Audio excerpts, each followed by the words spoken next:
à tous et bienvenue dans ce nouvel épisode de XFIT Podcast. Aujourd'hui, je reçois un invité d'honneur, Étienne Dubois.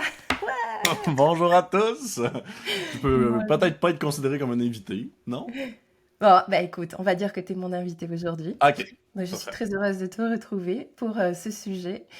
Aujourd'hui, on a décidé de parler de développement d'applications personnalisées parce Ouais, que, bah, Étienne, tu as croisé beaucoup de ouais, propriétaires de gym, hein, surtout des plus grandes structures, qui te disent qu'ils veulent développer leur application. Et puis, on voulait peut-être, ben, c'est sûr, on veut lever le voile sur qu'est-ce que ça représente comme charge de travail, vous permettre d'y voir plus clair. En soi, c'est une bonne idée, mais il y a des choses à savoir.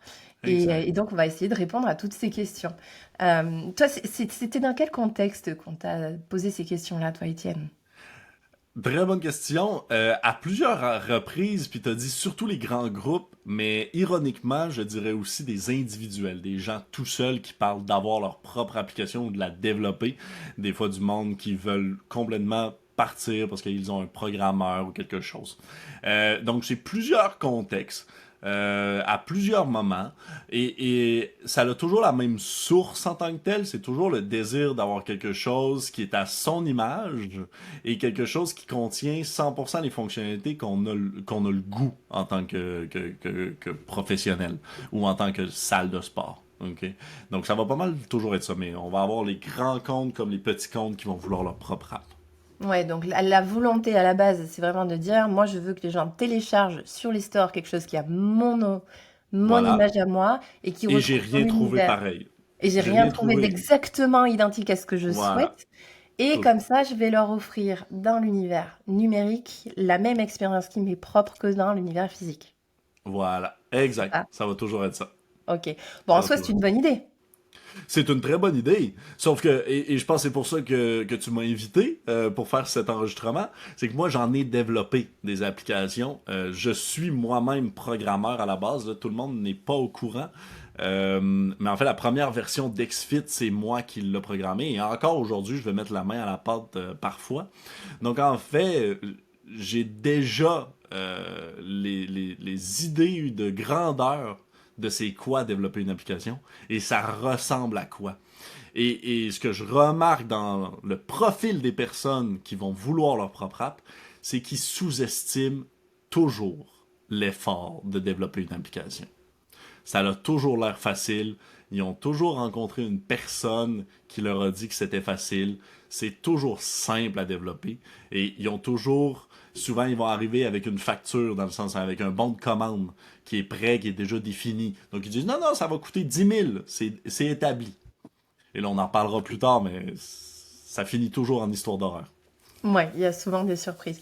Il y a juste une chose que je voulais établir à la base. Quand on dit que tout ça, c'est une bonne idée, c'est une bonne idée si on le fait vraiment bien. Hein, Oui, on va se dire ça. Parce que on est si d'accord. jamais l'expérience, l'application n'est pas développée vraiment dans les règles de l'art, testée de bout en bout, s'assurer que l'expérience numérique est de qualité, eh bien, vos clients qui vont vivre une mauvaise expérience sur le numérique vont se dire qu'avec vous, en général dans la vie, ils vont vivre une mauvaise expérience. Donc ça, très important de se dire si vous avez un projet d'application personnalisée, allez jusqu'au bout de l'exercice qualitatif. Et ça, c'est vraiment important.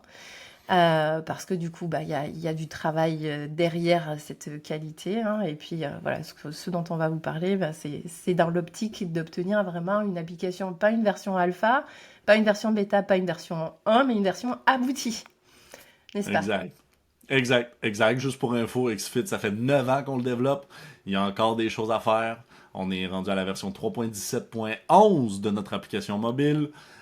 Donc, ça l'arrête jamais, là. Ça arrête pas la version 1. Oui, puis on déploie des mises à jour, plusieurs par semaine même. Ben, on est à 250 par année. Ouais. Donc, ça va vite. Oui, donc effectivement, voilà, c'est vraiment un effort en continu. Bon, rentrons dans le cœur du sujet. Oui, Maintenant qu'on a établi que, un, c'est une bonne idée, deux, bah faut oui. vraiment faire l'exercice comme il faut. C'est quoi, en fait, développer une application personnalisée?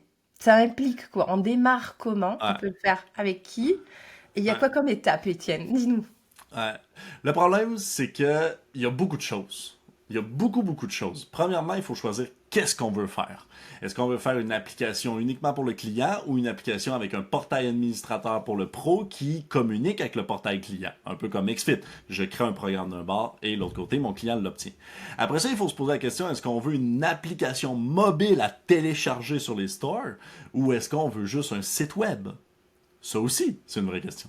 Et dernièrement, il faut se poser la question, est-ce qu'on veut une expérience spécifique à chaque plateforme? Donc, on veut programmer dans le langage Android et le langage de iOS, ou on fait une app hybride qu'on appelle, donc le même code pour tous.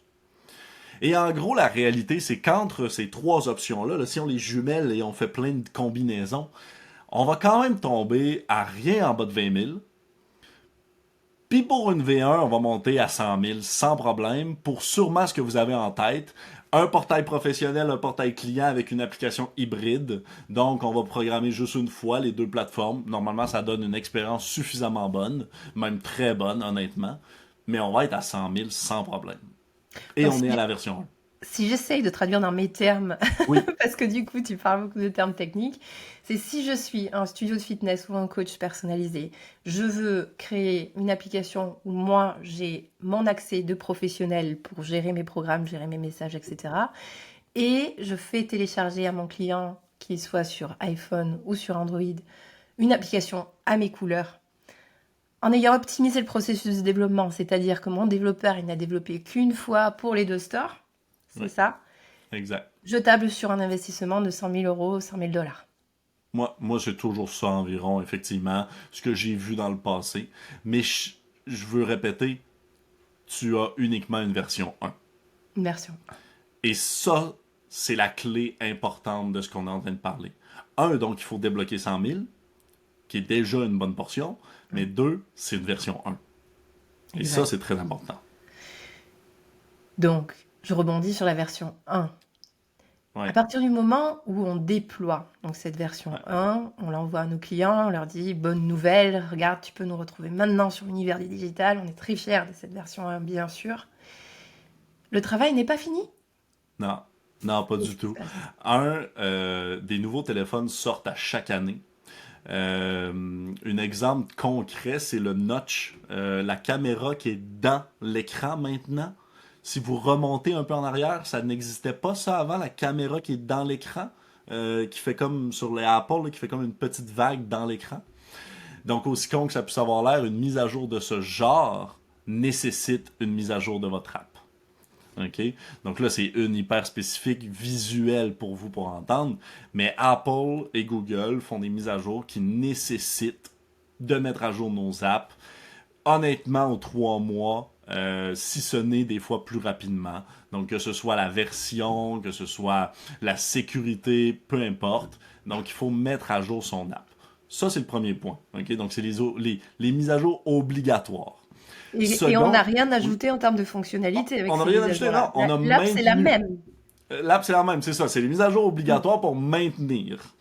Le deuxième point, c'est les mises à jour par désir. Vous pensez souvent, quand vous démarrez le projet, que vous allez être capable de planifier tout ce que vous voulez.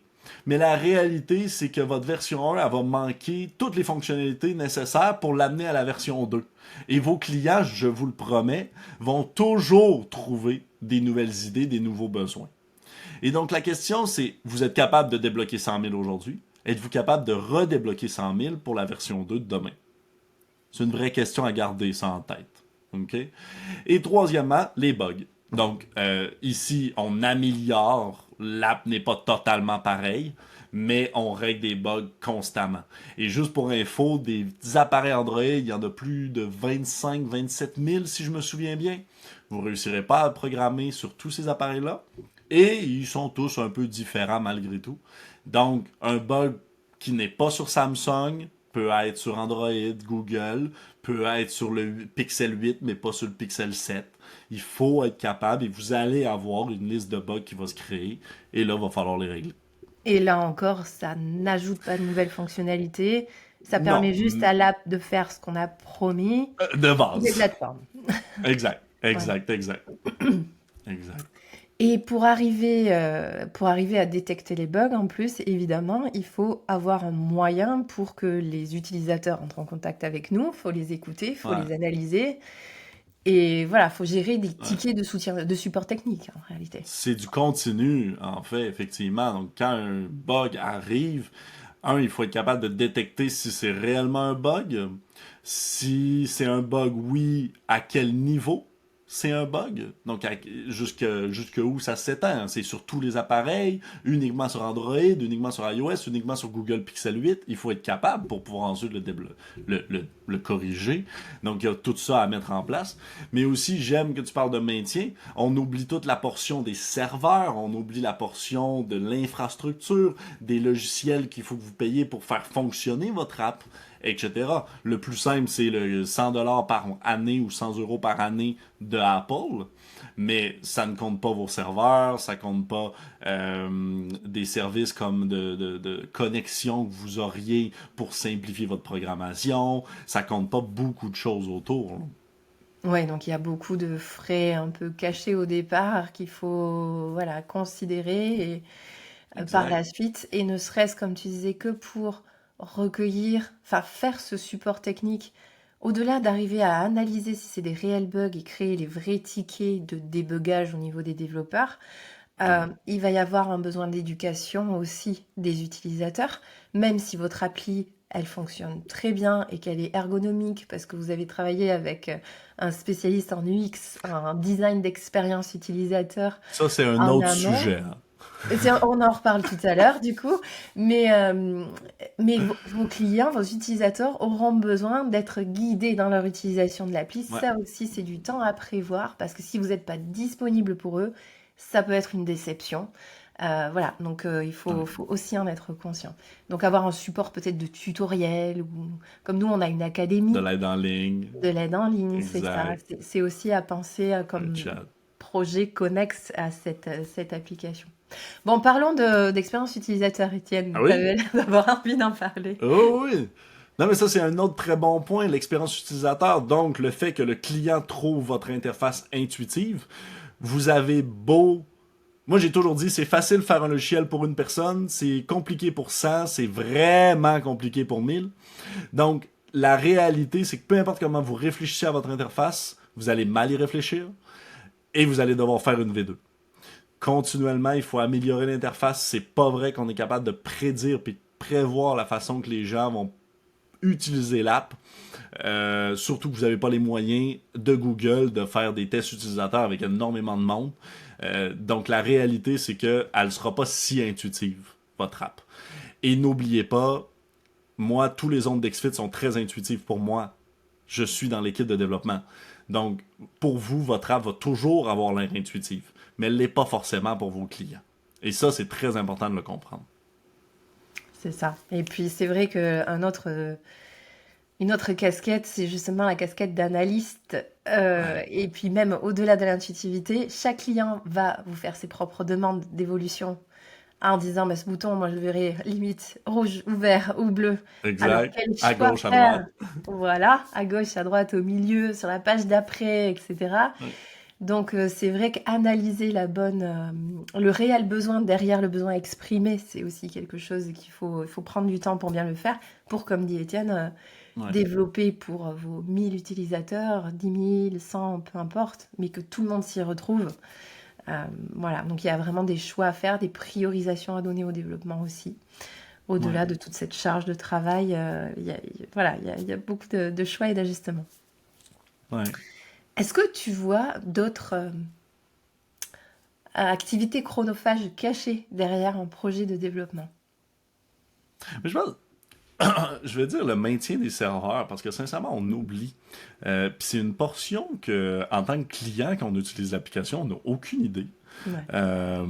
Parce que l'application fonctionne.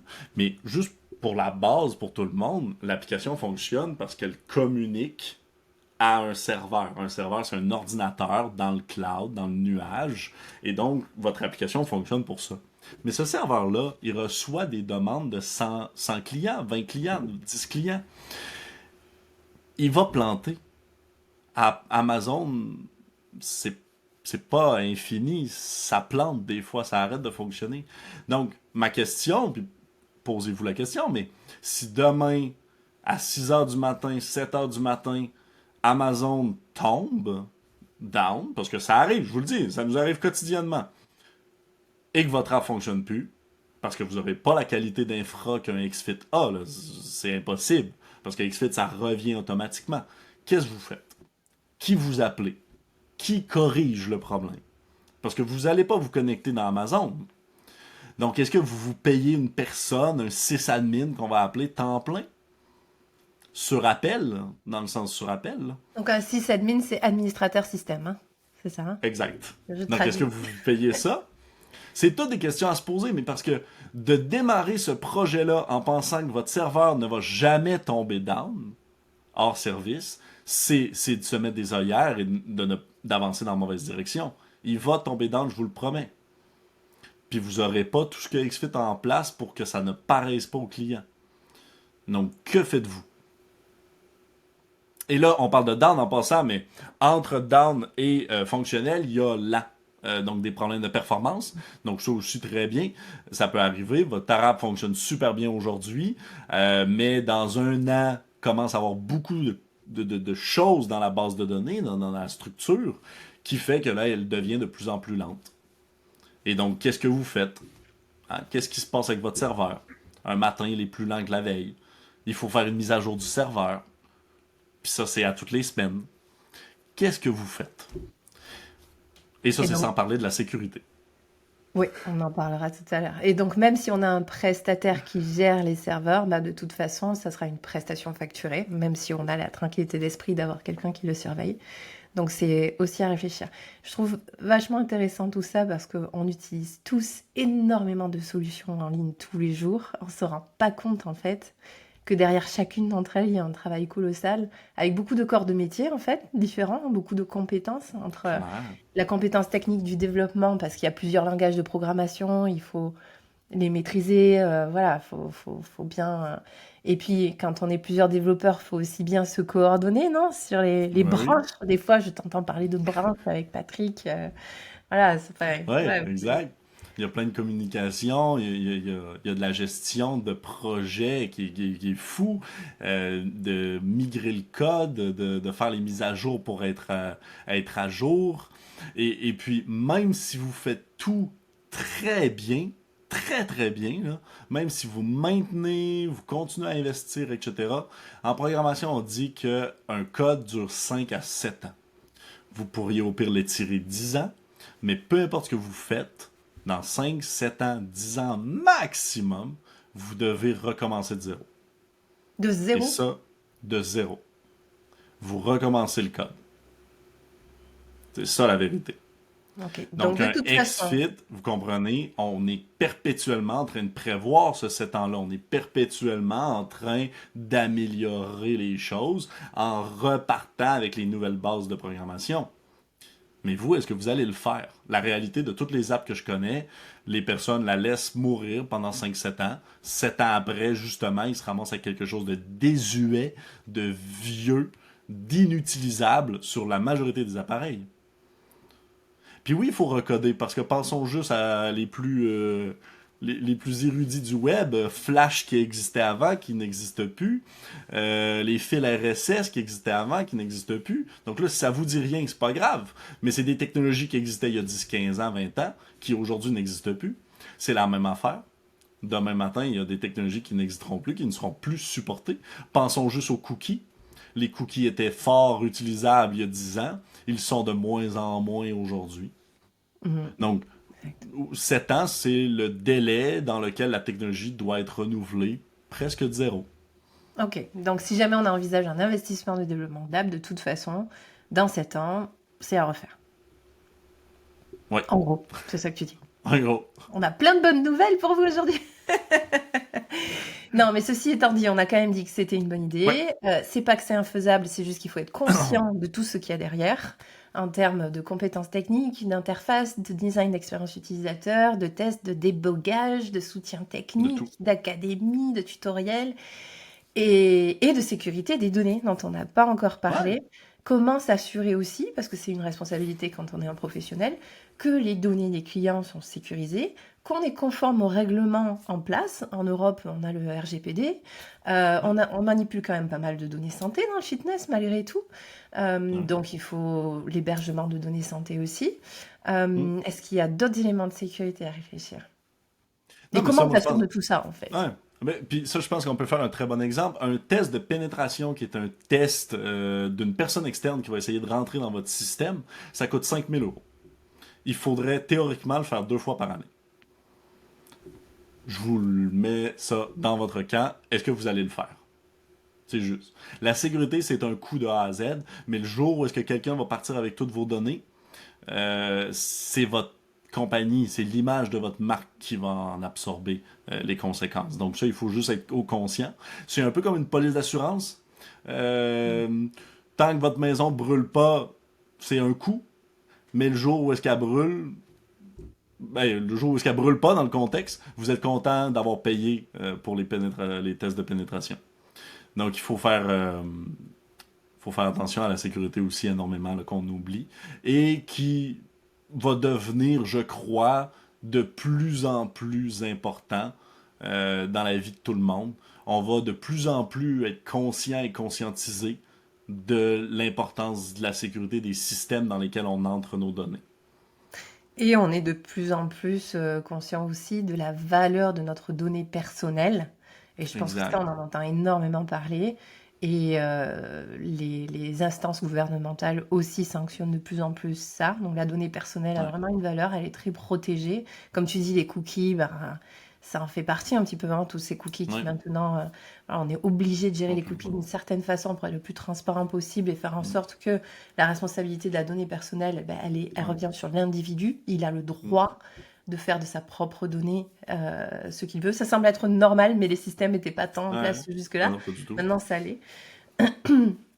Donc bon, ceci étant dit, donc on a Oui. établi beaucoup de, bon voilà, les contraintes liées au développement d'une app si jamais vous décidez de le faire vous-même. Là, l'information, elle est là, c'est pas infaisable, c'est juste Non. vraiment de l'investissement, c'est un projet à considérer au Exact. Il sérieux. faut être conscient.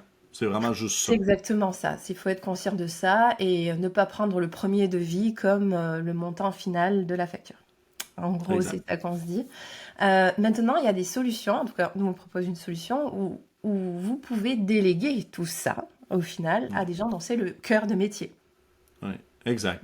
Mais nous, et on va parler d'XFIT. XFIT, on gère un système informatique et une application mobile, une application web quotidiennement. Notre app est presque jamais down, à 99,7%. On maintient à jour, on fait tout ce qu'il faut en termes de sécurité. On gère ces choses-là. Et on permet justement d'avoir une application personnalisée à vos couleurs, téléchargeable sur le store. OK? Donc ça, c'est important. Maintenant, moi, je suis programmeur. Donc, j'ai souvent parlé avec du monde qui me disait, oui, mais il manque des fonctionnalités. Et donc, encore une fois, vu que je suis programmeur, on a pris le dossier de notre côté, puis on s'est dit comment qu'on peut faire une application 100% personnalisée, contient toutes les fonctionnalités d'XFIT, mais qui est extensionnable, personnalisable, qu'on peut ajouter des onglets. Et c'est là-dessus qu'on s'est penché et on a réussi. Donc aujourd'hui, XFIT, on est capable de créer une app 100% à vos couleurs, qu'XFIT gère, la connexion, mot de passe oublié, les programmes d'entraînement, tout ça, on le gère.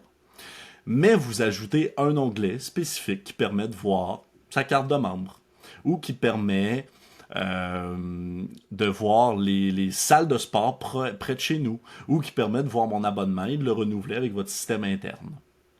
Ça, c'est maintenant faisable dans XFIT. Vous pouvez programmer, donc vous prenez un programmeur et vous programmez uniquement des onglets supplémentaires.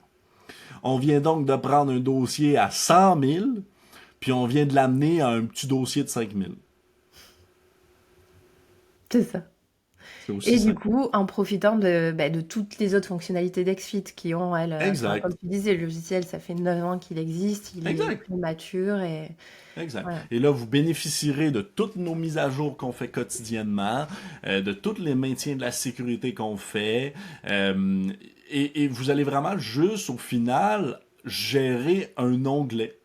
Donc, une page avec 4 fonctionnalités. Quelque chose comme ça. Et la majorité du temps, en fait, ça va être votre site web. Quelque chose que vous avez déjà, que vous connaissez déjà. Par exemple, une librairie de vidéos que vous avez sur votre site, on va l'ajouter comme onglet dans XFIT. Donc souvent, en plus, ça va être même en fait 0$. Ça va être quelque chose d'ultra simple. Donc, juste pour reformuler, moi, si jamais je suis coach sportive et voilà, je veux une fonctionnalité particulière, je vais trouver un développeur qui va juste me développer cette fonctionnalité, ou bien je l'ai déjà Voilà. sur une page de mon site et là, je fais que te donner à toi, Étienne, le Voilà. lien de ma page. Donc, Voilà. j'aurai que la charge de développement de cette fonctionnalité-là. Je te fournis le lien et toi, tu l'intègres dans un XFIT qui après est à mon nom et mes clients vont télécharger mon app à moi uniquement. Exact. T'as tout compris. Cool. Ça semble assez simple. Aussi simple. C'est aussi simple. Non, mais c'est aussi simple pour de vrai. On l'a déjà fait à plusieurs reprises de personnaliser des applications avec des logos personnalisés et avec des onglets personnalisés. À tout coup, ça fonctionne excessivement bien. Le client ne voit pas la différence. Et puis, donc, ça vous permet d'avoir une application à la fraction du coût. Ok, ça semble être effectivement. Et au niveau, on parlait de sécurité des données, du coup, les données sont sur les serveurs de XFIT, c'est XFIT Et qui note voilà. tout, c'est XFIT qui prend la responsabilité, tout ce qui va être Exact. confidentialité, bref de sécurité ou quoi. Exact. On gère tout de toute façon. Ok, C'est c'est plutôt simple. pas mal. Oui, oui. C'est l'idée de base. Encore une fois, on est la seule application qui permet ce niveau de personnalisation. Et c'est justement pour répondre à ce besoin-là, d'avoir une application avec des onglets que vous ne trouvez pas, mais malgré tout, de ne pas avoir à la développer au complet. Bon, parfait. Eh bien, même si on finit sur une touche très promotionnelle, pour le coup, dans ce podcast, je pense que c'était intéressant d'établir un peu tout ça. Donc, comment est-ce que, si jamais quelqu'un, ceux qui nous écoutent sont intéressés éventuellement, est-ce Oui, oui. que, parce qu'on n'a pas de page sur notre site web qui Non, parle mais vraiment de ça. non. Mais juste parenthèse, moi je pense pas que c'est promotionnel dans le sens où si vous voulez développer une application, vous êtes en train de réfléchir à avoir un coût exorbitant. Donc ici, on est juste en train d'essayer de vous aider à dire à regarder d'autres avenues. Hmm. Et à l'inverse, si vous n'avez pas d'app personnalisée, que vous en voulez pas, on n'est pas en train de vous dire que vous en avez besoin d'une. Loin de là, utilisez pas ce qu'on est en train de dire, restez sur la version de base, vous n'avez pas besoin d'app. Donc, c'est pas promotionnel dans le sens où, en fait, on est en train de vous faire passer une dépense de 100 000 à Hmm. une dépense de 5 000. Fait que, à l'inverse, on essaie plus vraiment ici de se positionner comme personnes avec de l'expérience qui ont pas grand chose à vous vendre dans ce contexte-là, contrairement aux développeurs qui essaient de vous vendre des heures pour développer votre app, et donc de vous donner l'heure juste et de vous donner d'autres solutions. Oui, puis d'ailleurs, même si vous continuez à choisir de développer une app personnalisée, ben, on peut en discuter et apporter d'autres. Et d'ailleurs, Totalement. poser des questions dans le podcast, dans les posts, etc. Nous, on adore échanger sur ces sujets-là et vous Exact. apporter des billes pour que votre projet soit Exact. mené au mieux. Parce que l'important, Exact. c'est vraiment de toute façon que l'expérience digitale soit à l'image de votre expérience physique. Ça, ne le Exact. perdez pas de vue. Je pense que moi, c'est vraiment Mm. l'objectif numéro un. Mm. Et sans pour autant que ça vous empêche de dormir la nuit. Euh, Totalement. voilà, ni que ça plombe les finances, ni Ouais. qu'il y ait trop de risques pour la sécurité des données, qui sont quand même Ouais. un actif très Exact. précieux pour tout le monde. Exact. Et donc, si vous êtes intéressé, ou du moins que vous voulez qu'on en jase de votre projet, juste nous écrire n'importe où, dans le chat du logiciel ou sur nous contacter sur notre site web. Donc, souvent, ça devient vite des projets un peu plus personnalisés, justement, des projets plus de discussion. Donc, n'hésitez pas à nous écrire, puis ça va nous faire plaisir là, de vous orienter. Et bien, je te remercie, Étienne, de nous avoir éclairé sur tous ces processus de développement. C'était vachement intéressant. Merci. À bientôt sur un autre thème technique, peut-être, et sinon sur notre Assurément, thème habituel. je vais essayer de parler moins technique la prochaine fois. Non, mais ça va, c'était juste pour reformuler. Tu sais bien que j'aime bien faire ça. C'est parfait. Bah, merci à tous. On se retrouve sur Merci. Instagram, Facebook, les plateformes habituelles. N'hésitez pas à réagir, à nous donner vos avis et à nous donner peut-être des idées sur ce que vous aimeriez Ouais, qu'on aborde la prochaine fois avec Étienne, que ce soit du développement ou du marketing ou de la relation client. Voilà, les thèmes qui vous intéressent. Vous savez bien qu'on est là pour ça, pour vous. Merci. merci.